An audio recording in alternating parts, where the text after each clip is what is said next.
ओम तत्पुरुषाय विद्महे महादेवाय धीमहि तन्नो रुद्रः प्रचोदयात्। सभी प्रभु भक्तों को जीवन प्रकाश चैनल की तरफ से नमस्कार। आज हम सावन मास महात्म्य का 13वां अध्याय करेंगे, जिसका शीर्षक है दुर्वा गणपति व्रत विधान। तो चलिए शुरू करते हैं 13वां अध्याय। सनत कुमार बोले, हे भगवान, किस व्रत के द्वारा अतुलनीय सौभाग्य प्राप्त होता है और मनुष्य पुत्र, पौत्र, धन, ऐश्वर्य तथा सुख प्राप्त करता है? हे महादेव, व्रतों में उत्तम उस व्रत को आप मुझे बताइए। ईश्वर बोले, हे सनत कुमार, तीनों लोकों में विख्यात दुर्वा गणपति व्रत है। सर्वप्रथम भगवती पार्वती ने श्रद्धा के साथ इस व्रत को किया था। हे मुनि सत्तम, इसी प्रकार पूर्व में सरस्वती, महेंद्र, विष्णु, कुबेर, अन्य देवता, मुनिजन, गंधर्व, किन्नर, इन सभी ने भी इस व्रत को किया था।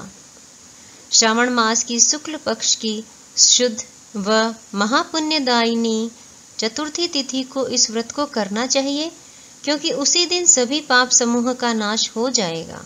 चतुर्थी के दिन स्वर्ण पीठासीन स्थित एक दंत गजानन विघ्नेश की स्वर्णमयी प्रतिमा बनाकर उसके आधार पर स्वर्णमय दुर्वा को व्यवस्थित करने के पश्चात विघ्नेश्वर को रक्त वस्त्र से वेष्टित ताम्रमय पात्र के ऊपर रखकर सर्वतोभद्र मंडल में रक्त पुष्पों से अपमार्ग, शमी, दुर्वा, तुलसी, बेलपत्र, इन 5 पत्रों से, अन्य उपलब्ध सुगंधित पुष्पों से, सुगंधित द्रवों से, फलों से तथा मोदकों से भी उनकी पूजा करनी चाहिए और इसके पश्चात उन्हें उपहार अर्पित करना चाहिए। इस प्रकार अनेक उपचारों से भी गिरिजापुत्र विघ्नेश की पूजा करनी चाहिए। इस प्रकार कहें, स्वर्ण निर्मित इस प्रतिमा में मैं विघ्नेश का आवाहन करता हूँ। कृपानिधि पधारे।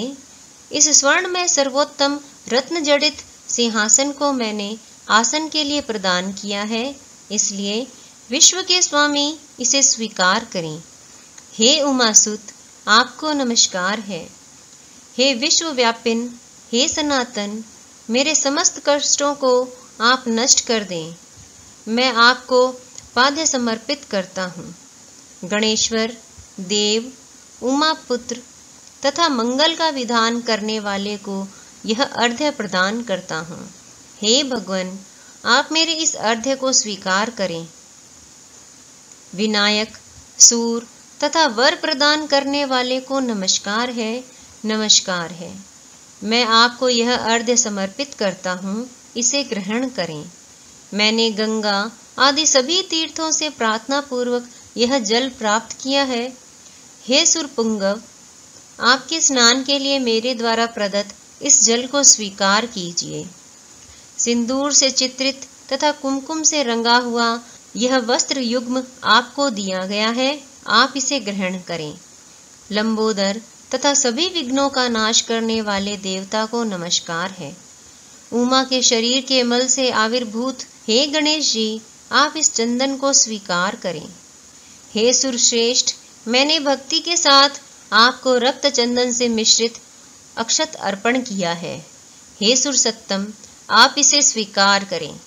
मैं चंपा के पुष्पों, केतकी के पत्रों तथा जपा कुसुम के पुष्पों से गौरीपुत्र की पूजा करता हूँ। आप मेरे ऊपर प्रसन्न हो। सभी लोगों पर अनुग्रह करने तथा दानवों का वध करने के लिए स्कंद गुरु के रूप में अवतार ग्रहण करने वाले आप प्रसन्नता पूर्वक यह धूप लीजिए।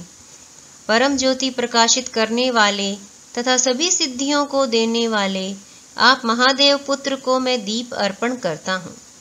आपको नमस्कार है।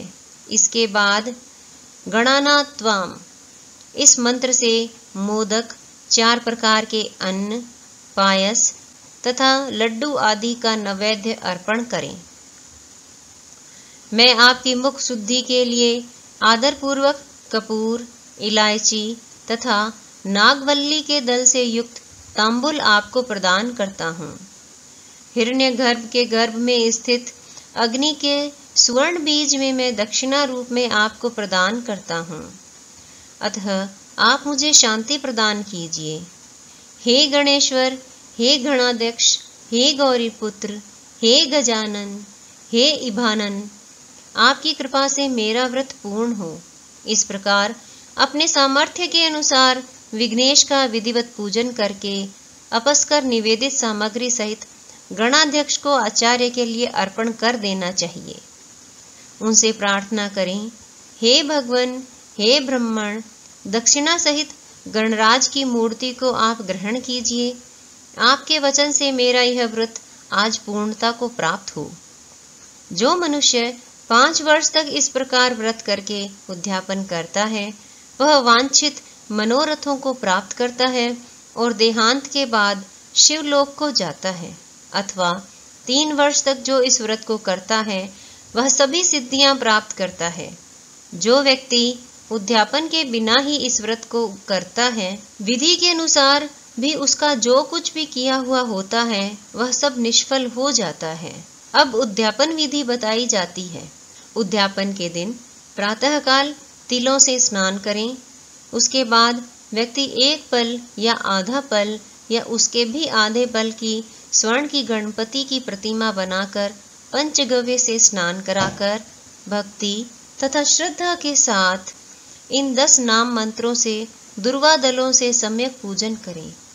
हे गणाधीश, हे उमापुत्र, हे अग्नाशन, हे विनायक, हे ईशपुत्र, हे सर्वसिद्धि प्रदायक, हे एकदंत, हे इबवक्त्र, हे मूषक वाहन, आपको नमस्कार है।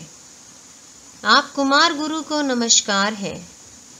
इन नाम पदों से पृथक पृथक पूजन करें। पहले दिन अधिवासन करके प्रातःकाल ग्रह होम करके दुर्वा दलों तथा मोदकों से होम करना चाहिए। उसके बाद पूर्णाहुति देकर आचार्य आदि का विधिवत पूजन करना चाहिए और घट तुल्य थनों वाली गाय का दान अपनी सामर्थ्य के अनुसार करना चाहिए। हे वत्स, इस प्रकार व्रत करने पर मनुष्य सभी मनोरथों को प्राप्त कर लेता है। हे सनत कुमार, अपने प्रिय पुत्र गणेश के व्रत करने से संतुष्ट होकर मैं उस मनुष्य को पृथ्वी पर सभी सुख प्रदान करके अंत में उसे सद्गति देता हूँ।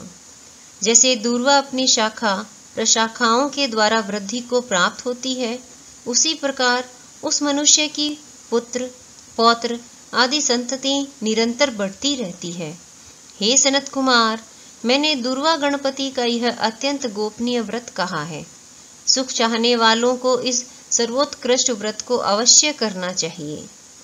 इस प्रकार श्री स्कंद पुराण के अंतर्गत ईश्वर सनत कुमार संवाद में श्रावण मास महात्म्य में दुर्वा गणपति व्रत कथन नामक 13वां अध्याय पूर्ण हुआ। ओम नमः शिवाय।